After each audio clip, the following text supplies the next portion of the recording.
Hey students, this week we are discussing the Big Lebowski to think about what do we do with values. Particularly, we're thinking about what do we do when we lose faith in values. So this film is very much about American idealism and nihilism, and we're going to use it to think about what we have been discussing in existentialism. So before we begin, I thought I might mention the fact that this movie developed such a cult following that it got turned into a religion, a quasi-religion, an anti-religious mock-you religion, however you want to think of it. The Dudism is the name of the religion, and Dudists believe in not really practicing. They believe in preaching, not preaching. So you can look it up on the internet if you are interested in learning more about this religion. But it's very much a sort of interesting response to this particular movie. And it's one of the reasons I assigned watching it. So the writers and directors of The Big Lebowski are Joel and Ethan Coen. They have made a number of comedies, a number of dramas. They do really interesting things in all of their movies. They're known for kind of creating existential movies, even when they're doing something more comedic, like The Big Lebowski. They also directed No Country for Old Men, which is very existential as well, and that's kind of a contemporary Western film. So a lot of their movies, like Fargo, have kind of a Midwestern Gothic sort of theme to them. They're kind of melancholic, or they show wide open spaces. There's a sense of desolation or isolation in a lot of Coen brother movies. A lot of times you have characters going through some sort of absurd life event. They're very interested in sort of crimes gone wrong, that sort of a genre within their movies. And they also have a sort of Jewish sensibility to their movies. They were both raised Jewish in Minnesota, actually close to where I'm from. And all of their movies show a sort of questioning of reality. In their movies, you have this sense that the universe is very large and mysterious, and that human life is very absurd and full of humor. So they have a great sense of humor, and they often combine sort of violence and humor together in interesting ways.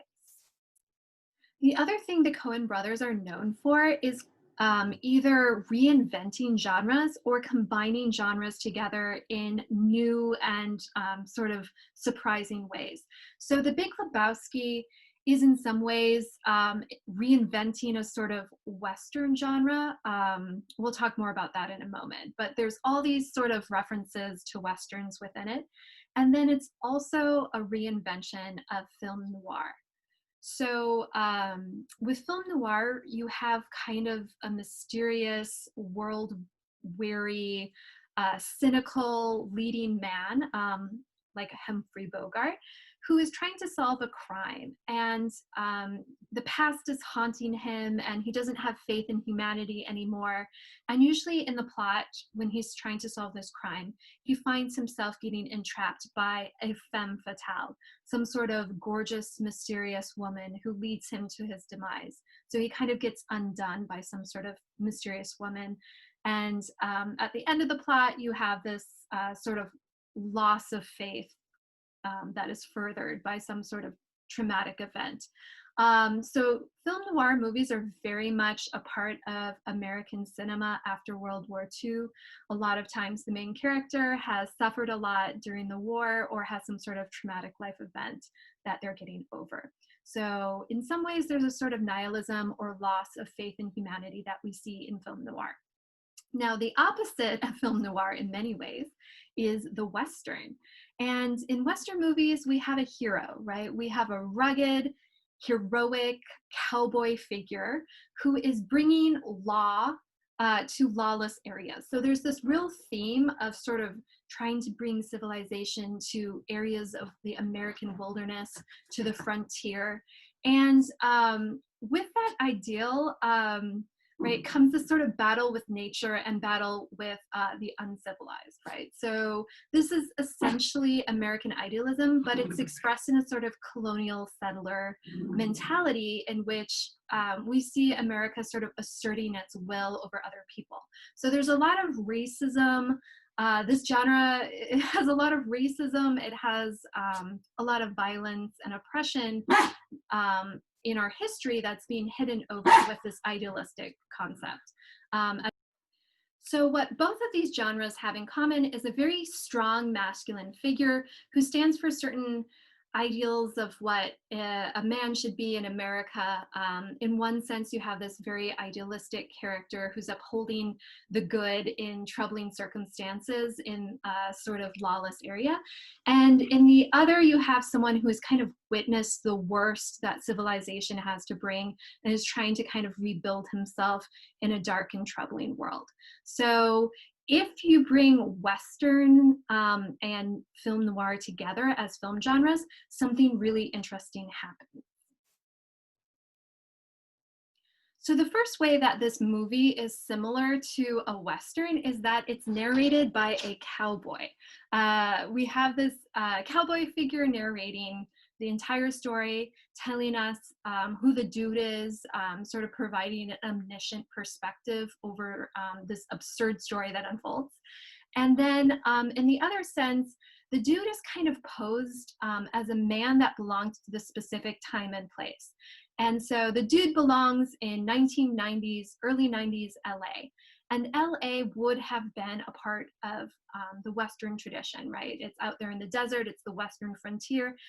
There's a lot written about how LA is kind of where American civilization reaches its end. It's like the end of civilization. We've kind of extended the frontier as far as we can go, and all we encounter is the Pacific Ocean. So there's something about LA and the sort of free-spiritedness and the strangeness and the artificiality of this land mixed in with this concept of the American frontier that I think the Coen brothers are exploring with trying to give us this sort of Western narrator for the story. If we're thinking about the time and place of the Big Lebowski, this is taking place, we know exactly when it takes place, in 1991. We get this famous speech by George Senior Bush, where he is essentially starting Desert Storm. He's starting the Gulf War in Iraq. And it's a war over oil, right? He says this aggression will not stand. And there's this enormous fighting that breaks out. And in many ways, this is the beginning of an endless war that we see. So this is sort of the setting and the time period in which we have this Western story unfold, this story about American principles, about the sort of wild frontier and this American idealism where we're trying to assert our rule over places that seem unruly. The dude is a really interesting character if you pay attention to his backstory. He is a failed revolutionary figure from the 60s and 70s. He's also a very important figure. He says that he was one of the original writers of the Port Huron Statement.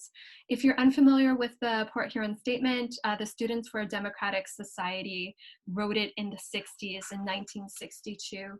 And it was very idealistic. It was trying to change society and make it better. It was asserting that they wanted an equal society. It was against racial inequality. It was against this, the American participation in the Cold War. They really wanted nuclear dearmament. They didn't want to kind of live in this world where the threat of, you know, a nuclear holocaust was existing at every moment.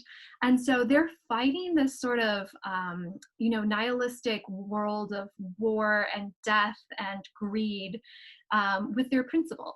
So they're very idealistic. And then the dude also says he was part of the Seattle Seven. He was a part of the Seattle Liberation Front, which was a lot of the protesting in Seattle against the Vietnam War. So we know the dude was a pacifist. We knew he was participating in protests. We know that he had really strong political principles, and he was involved in these radical political movements of the 60s and 70s. Then we hear him say that he joined as a roadie for the band Metallica. So if he spent the 60s and 70s protesting, he spent the 80s probably getting drunk, doing a ton of drugs, and just living a rock and roll lifestyle on the road. So this is where he ended up going with his life.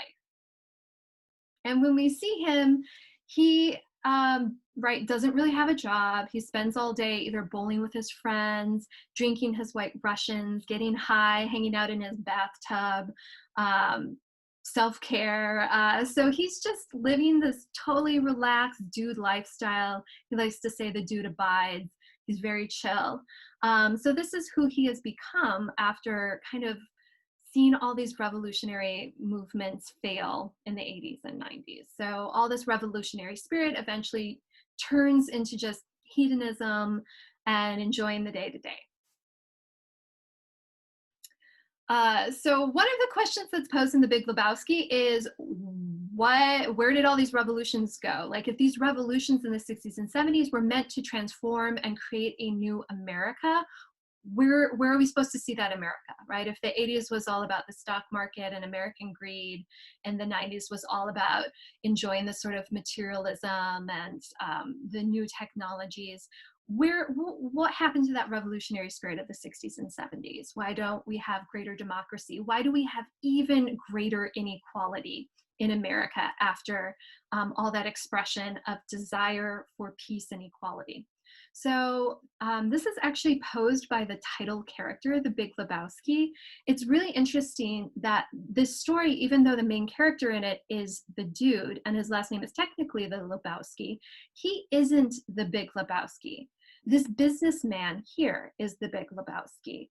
And he's the one who kind of expresses this disgust for the main character, the dude. So the Big Lebowski is everything that the dude is not. The Big Lebowski is a war hero instead of a pacifist. He has very conservative ideals, as we can tell. He prides himself on being a bootstrapper. He claims that he earned all his wealth all by himself and no one ever helped him out. And he has a very bad attitude about someone like the dude. He says they're just looking for handouts. He presents himself as an outstanding member of society, as someone who has helped build America as the sort of ideal American man.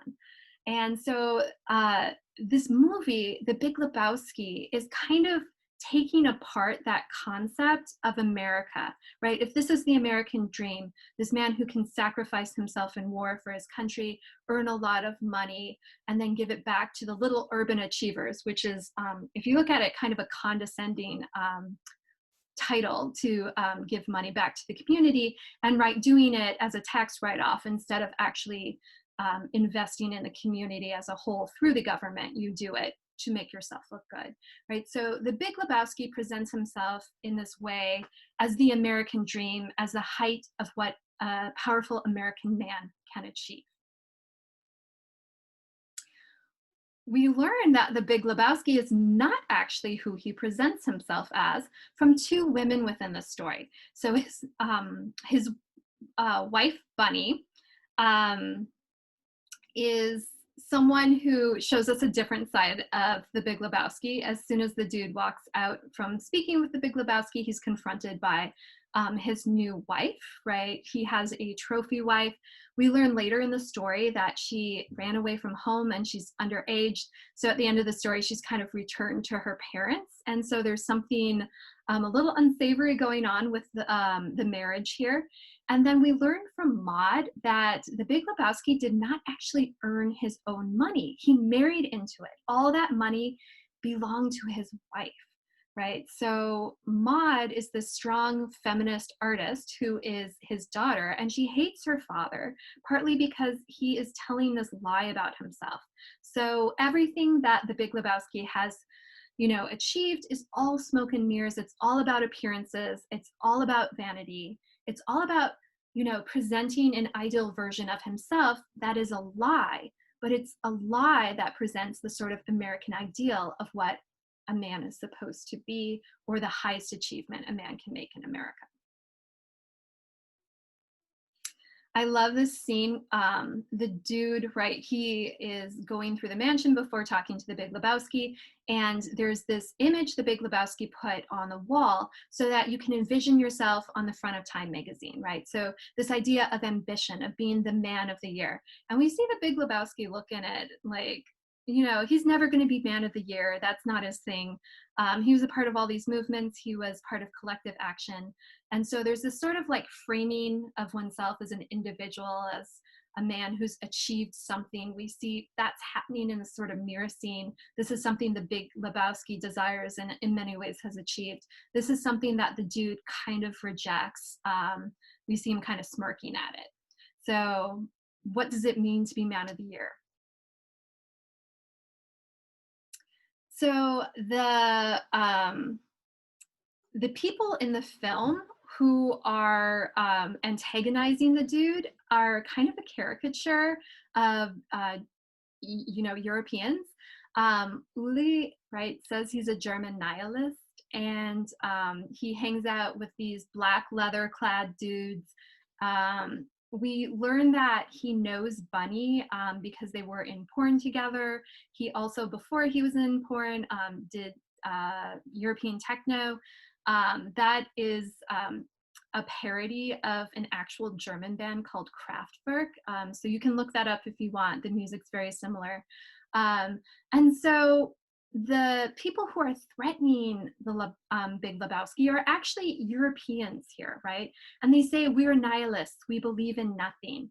And they are using that as a threat because there was this fear in America that Europe was nihilistic, right? This fear of existentialism, and these French and German existentialists, if they don't believe in anything, how are they going to be moral? What's to prevent them from doing something terrible to you? And so in some ways, this movie is kind of mocking this American fear of European nihilism and the German nihilists that are presented. So we see this kind of way of posing Europe as a threat to America through its sort of decay of morality.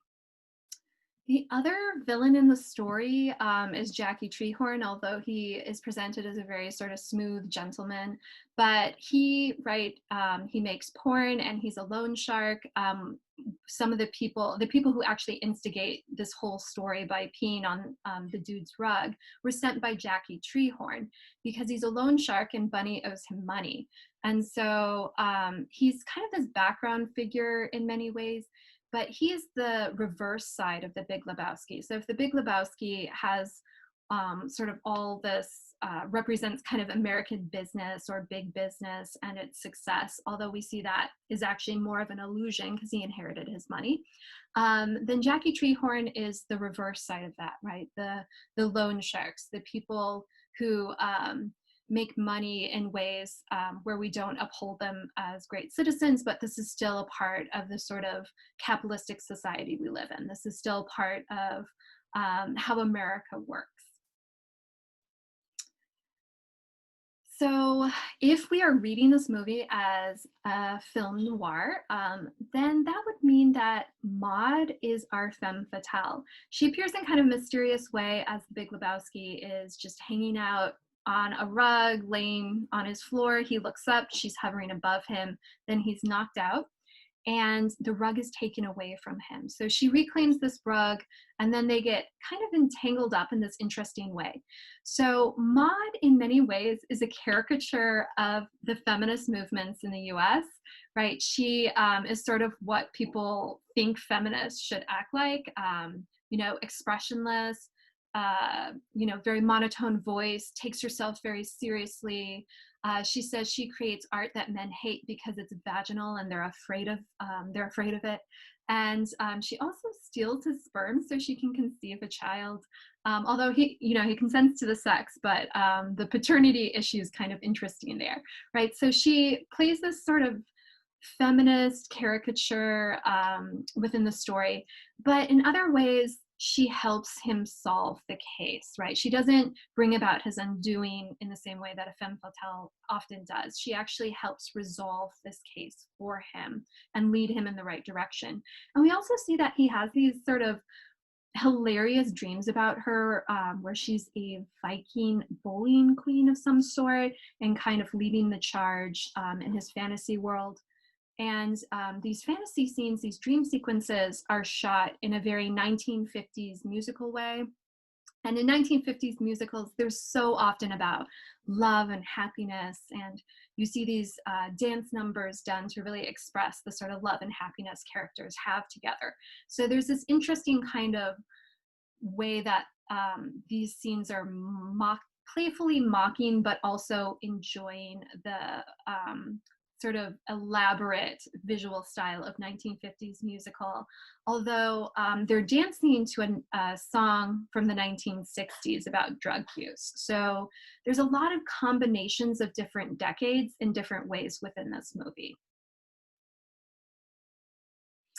Um, Bunny is also a really interesting character because in many ways she's posed as this sort of victim. She's a victim of kidnapping. They have to find her before it's too late, right? Which is very film noir, and very much within Westerns. There's often an innocent woman who needs to be saved by a cowboy.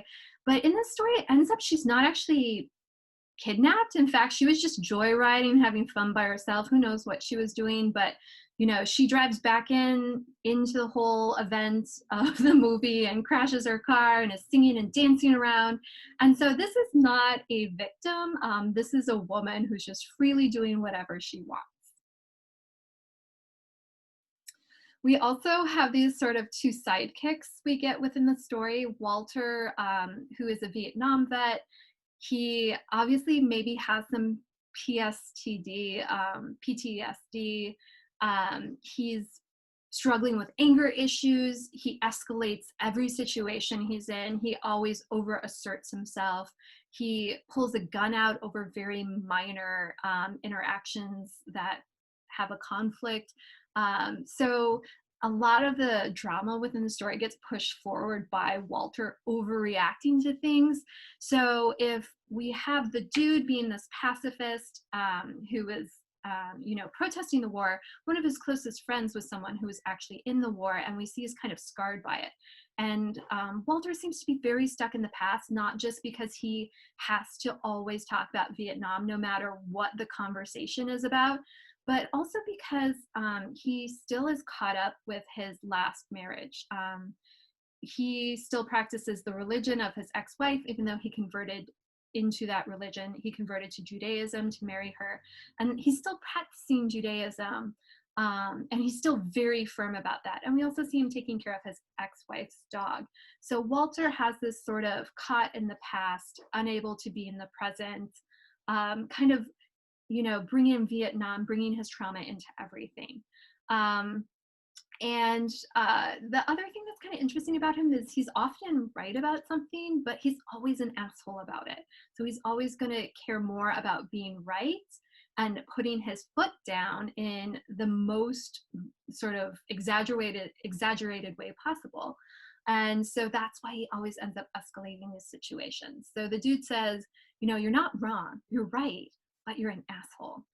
And then if Walter is this sort of hyper angered, always overasserting himself character, the other sidekick, Donnie, is the complete opposite. So Donnie is sweet and gentle, quiet, soft-spoken, doesn't assert himself into situations. And in fact, he's always like 10 steps behind. He never follows the conversation, if you'll notice. He misses points. He's not really getting anything. And so he ends up being more of an innocent bystander of all the events that are happening. So he just kind of witnesses things, not really fully being a part of them. And that's what makes the ending so kind of tragic, but funny at the same time. So in film noir movies, there usually has to be a death at the end, right? Someone has to die. When you reach the climax of the story and there's some sort of confrontation, someone dies, and usually it's an innocent person. And in this case, it's Johnny. It's kind of a meaningless death because he was such a side character in many ways. He wasn't essential to any of these parts of the story. And so we sort of get this climax with this confrontation and then his death, and it kind of has this absurdity to it. So the film ends with an absurd funeral. They are trying to have a cheap funeral. We see Walter kind of putting Donnie's remains his ashes in a coffee canister and accidentally spraying them all over the dude. And he doesn't even give very much of a eulogy. Instead, he ends up talking about Vietnam, which angers the dude a lot. And so they're trying to have this, memorial for their friend. And instead of memorializing their friend, it's just this kind of absurd, ridiculous moment. And the dude yells at him, they hug. So there's this sense of friendship there, but there's not really the sort of, this is more comedic, right? You don't have the drama of someone dying and commemorating their death. Instead, you have this sort of absurd comedic moment. And after the funeral, they head back and do what they've always done, which is bowling. And the narrator comes back in. We have this cowboy figure wrapping up the story. And in many ways, this isn't quite an ending, right? He says to us, I'll see you on down the trail, or some sort of cowboy saying like that, as if there's, more to the story. There's more of the trail to go down. And the issue with the money and the kidnapping, that's all been tied up, but we don't really have a moral of the story, right? We don't have a firm sense of what's meaningful, what we're supposed to get out of it, what we're supposed to take away as an audience. And so we kind of have this artificial narration at the end that wraps things up but doesn't really give us a true ending. And so this is a sort of existential suspension we're left in. We have to think about all these ridiculous characters, their different values, their different ways of living, how these have come into conflict, how certain values have shown to be nothing but illusions, or sort of something covering a deeper, darker lie about oneself. So sometimes the ideals we project are actually more covering us, more sort of hiding who we truly are. And so there's all sorts of ways this movie really questions what it means to be an idealist, what it means to be a nihilist, what it means to have and hold on to and stand up for your values. So I am very interested in your thoughts about this movie. I think it's still very timely, even though it was filmed in 1998. I think it still feels like it speaks to our time and moment as well. So I can't wait to see what you say in the discussion boards. If you have any questions, feel free to email me, and I will talk to you soon.